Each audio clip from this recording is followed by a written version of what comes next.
बाबा साहब भीमराव अम्बेडकर ने जो संविधान बनाया, उस संविधान ने हमें बहुत सारे अधिकार दिए हैं। अगर आज कमाल अख्तर यहां पर खड़े होकर देश के प्रधानमंत्री के बारे में, उत्तर प्रदेश के मुख्यमंत्री के बारे में या देश के किसी भी सरकार के बारे में अपनी बेबाक राय रख सकता है, तो वह बाबा साहब भीमराव अम्बेडकर के दिए हुए संविधान की बदौलत है। अगर समानता का अधिकार हमें दिया, तो वो बाबा भीमराव अम्बेडकर साहब ने हम लोगों को दिया। और आज जो हम यहाँ धरना रखे हुए बैठे हैं, ये धरना देने की हम लोगों को क्यों जरूरत पड़ी? आखिर आज इतनी गर्मी में, इतनी धूप में, 44 टेम्परेचर के अंदर इस पूरे उत्तर प्रदेश का नौजवान, किसान, गरीब, मजदूर, हिंदू, मुसलमान आज क्यों तहसीलों के ऊपर धरने के अंदर बैठा है? वो इसलिए बैठे हैं कि पौने 5 साल पहले जो आप लोगों ने इस उत्तर प्रदेश के अंदर बाबा जी की सरकार बनाने का काम किया था, उस सरकार ने जो वादे किए थे, जो अपना संकल्प पत्र दिया था, और जिस संकल्प पत्र को उन्होंने कहा था ये गीता और रामायण की तरह से है, उन्होंने उस संकल्प पत्र को ठोकर मारने का काम किया है। आप समझ सकते हैं कि जो गीता और रामायण के बात कहकर अपने वादों से मुकर सकते हैं, तो वो कितने झूठे और मक्कार हो सकते हैं, आप अच्छी तरह से जानते हैं। आप मुझे बताओ, हम लोगों को अधिकार मिला कि हम लोग हर 5 साल के अंदर अपनी पसंद का प्रधान, अपनी पसंद का बीडीसी का मेंबर, अपनी पसंद का जिला पंचायत का मेंबर, अपनी पसंद का प्रमुख, अपनी पसंद का जिला पंचायत का अध्यक्ष, अपनी पसंद का एमएलए, एमपी और सरकार बनाने का काम करते हैं। साथियों बताओ, अभी निकली जिला पंचायत का चुनाव आप लोगों ने देखा। अकेले उत्तर प्रदेश या अमरोहा जिले की बात नहीं कर रहा हूं साथियों, ये पहली सरकार है जो नैतिकता का पाठ हम लोगों को पढ़ाती थी, जो समाजवादी पार्टी के लोगों के खिलाफ वो कहती थी कि समाजवादी के लाल टोपी वाले, ये समाजवादी पार्टी के लाल टोपी नहीं, ये लाल टोपी वाले गुंडे हैं। मैं पूछना चाहता हूं भारतीय जनता पार्टी के लोगों से, बताओ, एक नामांकन करने जाती हुई बहन के कपड़े फाड़ने का काम किया। बताओ, आप लोगों ने जाते हुए नॉमिनेशन करने वाले भाइयों को आप लोगों ने नटों से मारने का काम किया। आपके विधायक, आपके जिला अध्यक्ष लोगों के ऊपर बम फेंकने का काम किया। मैं पूछना चाहता हूं माननीय मुख्यमंत्री जी से, ये कौन सी नैतिकता थी? क्या ये शराबी गुंडे, शराबत वाले गुंडे थे? नहीं साथियों, ये वो गुंडे थे जो सत्ता और सरकार के अंदर वर्दी पहनकर और दूसरी तरह से लोगों के हक और हकूक मारने का काम कर रहे थे। साथियों मैं पूछना चाहता हूं, पहली बार हम लोगों ने देखा थानों के इंस्पेक्टर, सीओ, एसपी और डीएम और एसडीएम लोगों को फोन कर कह रहे हैं तेरा घर गिरा दिया जाएगा, तुझे जेल भेज दिया जाएगा, तेरे ऊपर मुकदमे लगा दिए जाएंगे अगर तूने भारतीय जनता पार्टी को वोट नहीं दिया, अगर तूने भारतीय जनता पार्टी से अलग वोट देने का काम किया। साथियों आप मुझे बताओ, क्या लोकतंत्र में पुलिस का काम लोगों को वोट पड़वाना है या कानून व्यवस्था करना है? क्या डीएम एसपी का काम वोट पड़वाना है या लोगों को सुविधाएं उपलब्ध कराना जिला प्रशासन का काम होता है? लेकिन इस उत्तर प्रदेश का चुनाव भारतीय जनता पार्टी के साथ साथ पुलिस प्रशासन और इस प्रशासन ने लड़ने का काम किया है साथियों। और कह दिया है अखिलेश यादव जी ने, उन्होंने कहा कि कोई बात नहीं, ये लोकतंत्र है, अगर लोकतंत्र के अंदर जनता का फैसला समाजवादी पार्टी के हक के अंदर आता है तो यकीन रखना साथियों, ऐसे अधिकारी, ऐसे लोग जिन्होंने बेईमान कर बहनों को बेइज्जत करने का काम किया है, जिन्होंने महिलाओं के कपड़े फाड़ने का काम किया है, उनको, ऐसे लोगों को सजा देने का काम समाजवादी पार्टी की सरकार ने किया है। साथियों आप मुझे बताओ, हम लोग सरकार क्यों चुनते हैं? क्या किस लिए सरकार का चुनाव होता है? कि सरकार हमारे नौजवानों को रोजगार दे, सरकार हमारे बच्चों के लिए तालीम का इंतजाम करे, सरकार हमारे मां बहनों और बुजुर्गों के लिए अच्छी स्वास्थ्य सुविधाओं का काम करे, सरकार किसानों के लिए बिजली, पानी और खाद का इंतजाम करे, सरकार हमारी मां बहनें, वो मां बहनें जो बेवा हो गई हैं, जो विधवा हो गई हैं, उनके पास उनके बच्चों का सहारा नहीं बचा है, वो बहनें जिनके पास उनके घर चलाने के लिए नहीं है, उनके लिए सरकार कोई ऐसी योजना स्कीम लाए कि उनका घर चले, वो इलाज करा सके, अपने त्योहार बना सके। मैं पूछना चाहता हूं साथियों, आप मुझे बताओ, यहां पर बैठे हुए और खड़े हुए क्या हमारे वो वकील साहिबान हो और ये टोपी लगाकर, वर्दी पहनकर जो हमारे पुलिस वाले भाई खड़े हैं, मैं दावे से कह सकता हूं ये कोई अंबानी अडानी के बेटे नहीं हैं, ये पुलिस वाले या डीएम एसडीएम कोई किसी उद्योगपति के बेटे नहीं हैं, ये वकील ये किसी उद्योगपति के बेटे नहीं हैं, अडानी अंबानी के बेटे होते तो यहां पर खड़े होकर पुलिस की ड्यूटी नहीं कर रहे होते। ये उन किसानों के बच्चे हैं, इनके माँ बाप भी गरीबों की तरह से जमीन का सीना चीरकर 2 वक्त की रोटी अपने परिवार को चलते हैं। मैं आपसे जरूर कहना चाहूंगा अपने पुलिस वाले साथियों से कि जब किसानों के ऊपर आपका डंडा चलता है, जब नौजवानों के ऊपर आपका डंडा है, आपका भाग्य अच्छा था या आप पढ़े लिखे ज्यादा अच्छे थे, आपको नौकरियां मिल गई, लेकिन इस उत्तर प्रदेश के अंदर अगर 40 लाख नौजवान बेरोजगार फिर रहा है और उस बेरोजगार नौजवान पर आप लाठी चलाते हो, तो लाठी चलाने से जरूर ये पहले सोच लिया करो, सरकारें बदलती रहती हैं, लेकिन जिन पे लाठी उठा रहे हो वो भी आपकी तरह आपका भाई है। इस तरह से यहाँ पर अधिकारी बैठकर गरीबों के खिलाफ मुकदमे लिख रहे हैं। मुकदमे लिखने से पहले ये जरूर सोचा करो कि जिस गरीब किसान के खिलाफ मुकदमा लिख रहे हो, क्या उसे गन्ने का रेट मानने का हक नहीं है? मैं पूछना चाहता हूँ डीएम एसडीएम साहब से, बताओ ये चीनी मिल है चंदनपुर की, ये है चीनी मिल आपकी हसनपुर चीनी मिल, ये है धनौरा चीनी मिल, क्या कसूर है हम किसानों का?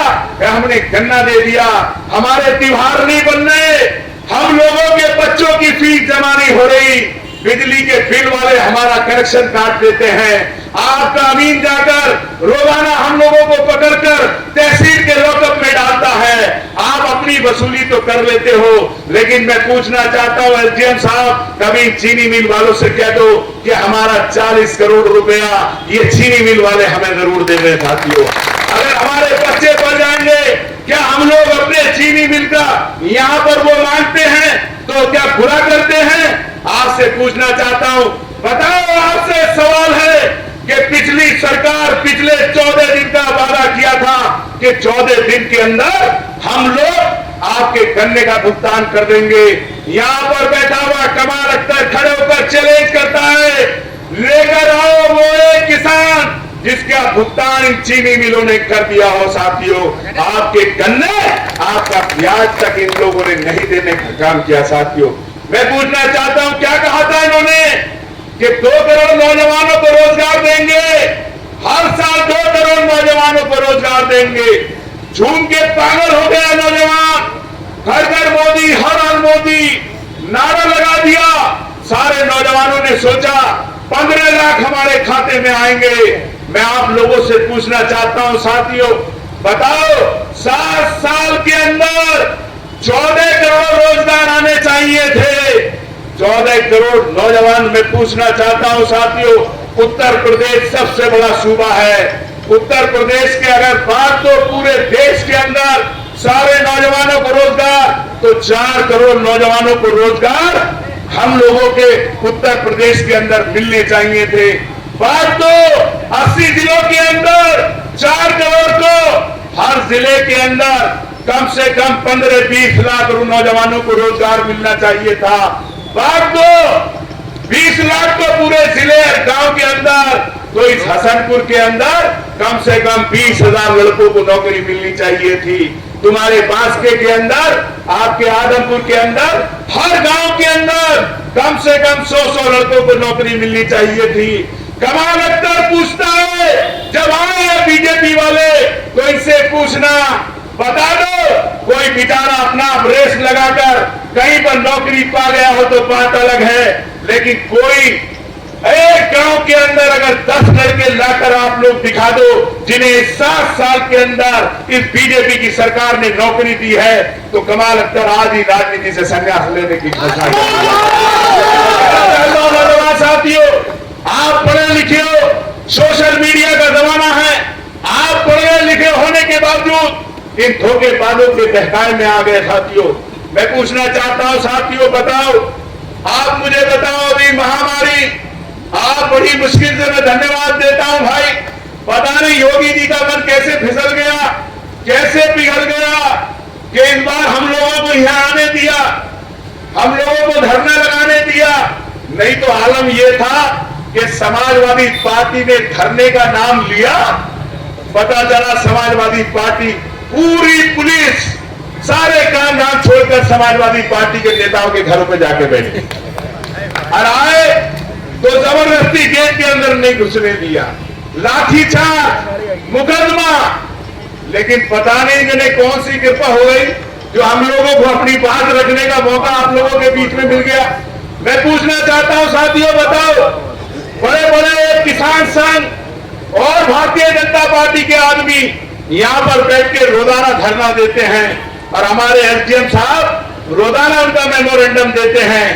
लेकिन साथियों, आप मुझे बताओ, कहते हैं कि पौरारा का पुल, वो बिरहानपुर का पुल पौरारा में बनना चाहिए, नहीं तो हम आंदोलन करेंगे। अरे भाई, तुम तो सरकार के अंग हो, तुम वहां का पुल बिरहानपुर का क्यों हटा रहे हो? तुम कहो कि नया पुल पौरारा में और बनवा देंगे।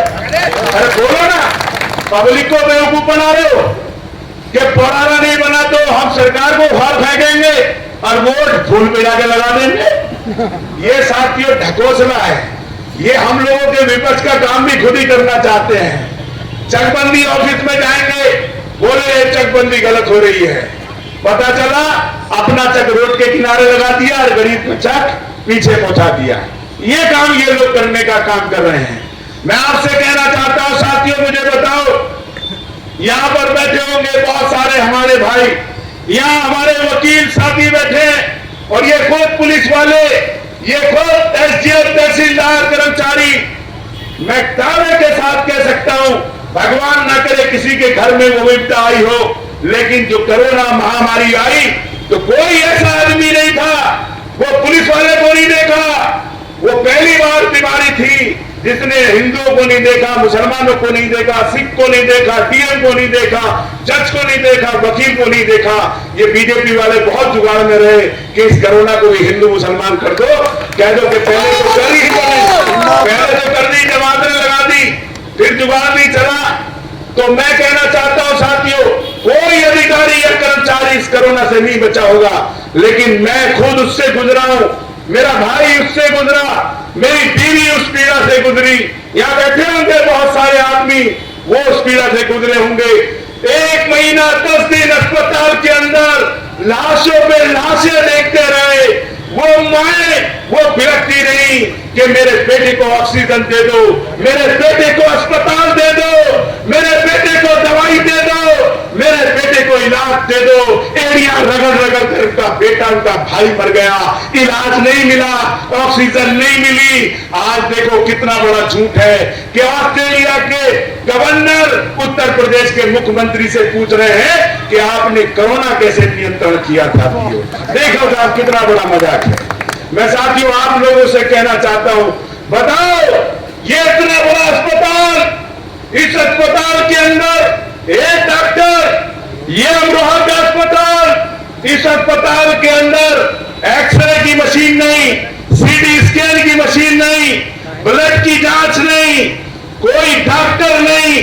हजारों बहनें हमारी प्रेग्नेंट, बच्चा पैदा होने के अंदर इलाज की वजह से मर जाती हैं। नौजवान अगर जल जाए तो दिल्ली से पहले इलाज नहीं, और उत्तर प्रदेश के मुख्यमंत्री कह रहे हैं कि हमसे बड़ी कोई सुविधाएं नहीं। ये मद्रानी साहब ने दिखाया था वहां पे कि हमारी जो 108 और 102 नंबर एम्बुलेंस अखिलेश जी ने चलाई थी, लाइन से खड़ी है, कहीं एम्बुलेंस नजर नहीं आती आपको। क्यों? क्योंकि उनका तेल पानी इस सरकार ने बंद करने का काम किया है। अगर इससे बड़ा घोटाला इस हिंदुस्तान में नहीं हुआ जो कोरोना के नाम पर सरकारों ने किया है। लोगों की नौकरियां, उनके हजारों लोग बेरोजगार हो गए, हजारों लोग मर गए। गंगा के किनारे हमारे हिंदू धर्म के अंदर लोगों को जलाने की प्रथा है, लेकिन साथियों ये पहली बार था कि हजारों लाशों को उनके परिवार वालों ने गंगा के किनारे दबाया। कुत्ते उनको खींचते रहे, लोग उनको, जानवर उनको खींचते रहे, लेकिन उत्तर प्रदेश की सरकार अपना पाप और अपना नाकामी छुपाने के लिए जेसीबी से उन पर मिट्टी डालने का काम करती रही। साथियों मैं आपसे कहना चाहता हूं, साथियों बताओ इस लोकतंत्र में ऐसा तो है नहीं कि मेरा दुश्मन है मैं उसके डंडा मार दूं, मेरा दुश्मन है मैं उसके साथ मार पिटाई कर दूं। इस लोकतंत्र में बाबा साहब भीमराव अम्बेडकर ने हमें एक हथियार दिया है और उस हथियार बड़ी से बड़ी चीजों को खाकर फेंकने का काम करता है। यहां पर बैठा हुआ एक एक समाजवादी पार्टी इसलिए नहीं कि उन हजारों नौजवानों को श्रद्धांजलि के लिए जो कोरोना के अंदर जिनकी कब्रों के दबाने दे कब दफीने के अंदर तख्ते नजर नहीं आए, जिन्हें पुष्टिवान नहीं मिले, उन हजारों भाइयों को श्रद्धांजलि देने के लिए जिनके लिए वहां पर चिता के लिए लकड़ियां नहीं मिली। और साथियों आलम क्या था, जो चिता की लकड़ी 2000 रुपए में मिलती थी वो चिता की लकड़ी 20-20 हजार रुपए में लोगों को मिली है। साथियों मैं आपसे कहना चाहता हूं उनकी श्रद्धांजलि के लिए इस सरकार को उखाड़ फेंकने का संकल्प लेकर यहां से जाओ और जो बेईमानी आई है, जो बेईमानी तुम लोगों ने की है 2022 विधानसभा के अंदर, ये उत्तर प्रदेश की जनता आपको जवाब देने के लिए तैयार खड़ी है। साथियों मैं आप लोगों से और ये बात कहना चाहता हूं, साथियों बताओ आप लोगों से पूछना चाहता हूं, ये बिजली विभाग वाले बड़ा ढकोसला पीटते हैं, ढंढोरा पीटते हैं कि हम लोग 20 घंटे बिजली दे रहे हैं। साथियों मैं पूछना चाहता हूं, पानी देना, मैं पूछना चाहता हूं आप लोगों से कि आप लोग ये बताओ, अगर आज पूरे उत्तर प्रदेश के अंदर अगर कोई विभाग गरीबों के साथ सबसे ज्यादा बदसलूकी, गरीबों के साथ सबसे ज्यादा दुर्व्यवहार, गरीबों का सबसे ज्यादा उत्पीड़न कर रहा है तो वो विभाग है बिजली विभाग। साथियों आप बताओ यहां पर खड़े हैं लोग, अधिकारी खड़े हैं, अगर पुलिस को भी किसी के घर में जाना होता है तो उसको सर्च वारंट लेकर आना पड़ता है, लेकिन बिजली बहन कैसे सो रही है, बहनें कैसे घर में लेटी हैं, बहनें कैसे लेटी हैं, भाई कैसे घर में सो रहे हैं। बिजली वाला चलता है और जाकर झूठा मुकदमा बिजली चोरी का लिखने का काम करता है। मैंने कहा बिजली वालों से, अरे उस केबिल का नाम बता दो जो धूप में न चटकता हो, उस केबिल का नाम बता दो जिसे बंदर अपने दांत से नहीं काटता हो।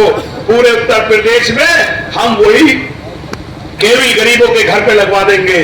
साथियों मुझे बताओ, आज एक विभाग एक समाज के लोगों को, गरीब लोगों को, दलितों को, पिछड़ों को टारगेट कर बिजली विभाग के अधिकारी जाकर रात को उन लोगों के घर पर छापे मार कर उनका 1-1 लाख 2-2 लाख रुपए का असेसमेंट बनाने का काम कर रहे हैं।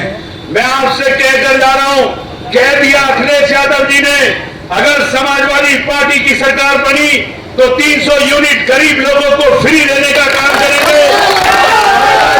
मैं आप लोगों से कहना चाहता हूं कि जिन गरीब लोगों के खिलाफ बिजली वालों ने झूठे मुकदमे लिखे हैं, कमाल अख्तर आपसे वादा करता है और मैंने इनसे कहा था कि एक्शन साहब याद रख लेना, जेई साहब याद रख लेना, अगर समाजवादी पार्टी पार्टी की सरकार बनी तो बुंदेलखंड में भी होगे, तो बुंदेलखंड से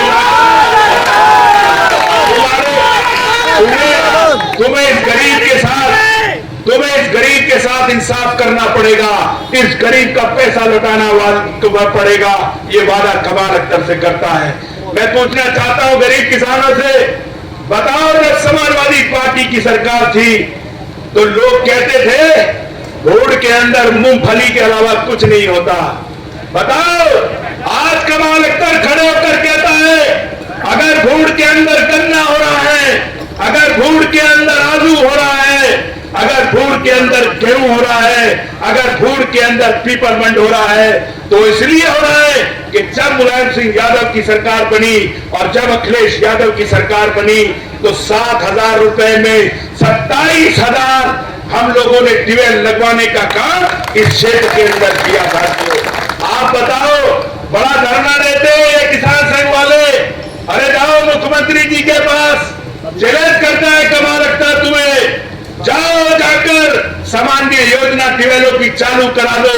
जो ट्यूबवेल 7,000 रुपए में लगता था, आज वो ट्यूबवेल 2 लाख और 1.5 लाख रुपए में लग रहा है। साथियों, कमाल अख्तर क्या कर जाता है, किसानों के मीटर लग रहे हैं। अब जो किसान ट्यूबवेल चलाता था 9,000 सालाना देता था, अब वो 18,000 रुपए कर दिया। अब 18,000 भी छोड़ दो, मीटर लग गया, मीटर में कहेंगे चोरी कर रहा है, 40,000 रुपए महीना तुमसे लेने की तैयारी है। साथियों, मैं कहकर जा रहा हूं अगर समाजवादी पार्टी की सरकार बनी तो ये जो गरीब किसानों की सामान्य योजना है इसको अगले दिन चालू कराने का काम समाजवादी पार्टी करेगी। ये जो इन्होंने गरीबों के बिल बढ़ाए हैं 60%, इसको घटाने का काम करेगी। मैं आप लोगों से यही अपील करता हूं कि आप जहां पर आए हुए जितने भी हमारे नौजवान हैं, जितने हमारे साथी हैं, अब बताओ तुम बीजेपी जैसी षड्यंत्रकारी पार्टी से लड़ने की तैयारी कर रहे हो, अब 2 घंटे धूप में नहीं बैठ सकते, तो बताओ कैसे काम चलेगा। ये पत्रकार यहाँ का फोटो नहीं दिखाएंगे, यहाँ का फोटो नहीं दिखाएंगे, बस यहाँ का फोटो दिखाएंगे जो बीच वाला है, ये वाला फोटो। इसलिए तुमसे कह रहा हूँ यहाँ कर बैठ जाओ, 2 मिनट की बात और जो धरने में आए यहाँ पे तो बीच में, जो आए धरने में इन्हें पता चल जाए, बैठो। ये बीच वाले के अधिकारियों से बताना चाहता हूँ, मेरे बाद मेमोरेंडम पढ़ के सुनाएंगे। जो भी अधिकारी यहाँ पे है, हम लोगों ने उन्हें टाइम दिया था 12:30 बजे का, 4 मिनट बाद 1 बज रहा है।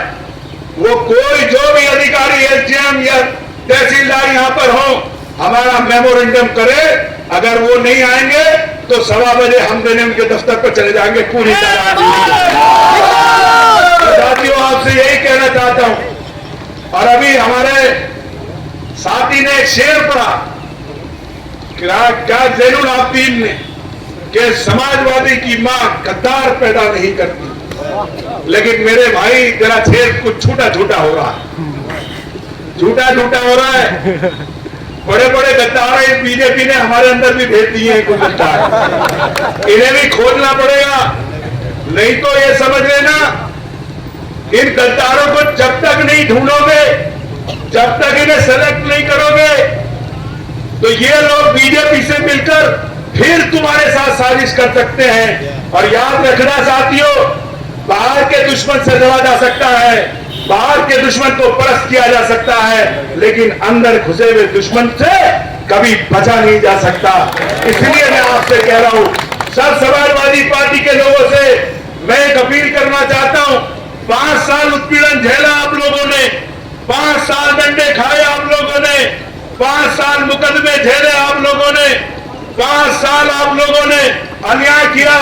मैं पूछना चाहता हूं, बताओ अकेली समाजवादी पार्टी के अलावा कौन सी पार्टी है जो गरीबों के लिए लड़ रही थी? अगर आपसे पूछना चाहता हूं कि आप बताओ, आप साथियों सवाल करो। आज बड़े बड़े होर्डिंग आप लोगों को लगे हुए दिख रहे होंगे, बताओ। मैं पूछना चाहता हूं अपने दलित भाइयों से कि जब गुलामपुर के अंदर आपकी बारात को पीटा जा रहा था, जब आपके टांग काटी जा रही थी, तो समाजवादी पार्टी और कमाल अख्तर लड़ रहा था। बताओ, जब गंगा के किनारे की फसल एसडीएम तहसीलदार बैठकर नीलाम कर रहे थे, तब यही यशवीर नागर था, यही मनोज त्यागी था जो लड़कर आप लोगों की फसल बचा रहा था। कहां गए ये होर्डिंग पोस्टर वाले? बताओ साथियों, जब बिजली की कीमतें बढ़ रही थी तो यही कमाल अख्तर था। जब यहाँ पर अत्याचार पुलिस कर रही थी तो यही कमाल अख्तर था।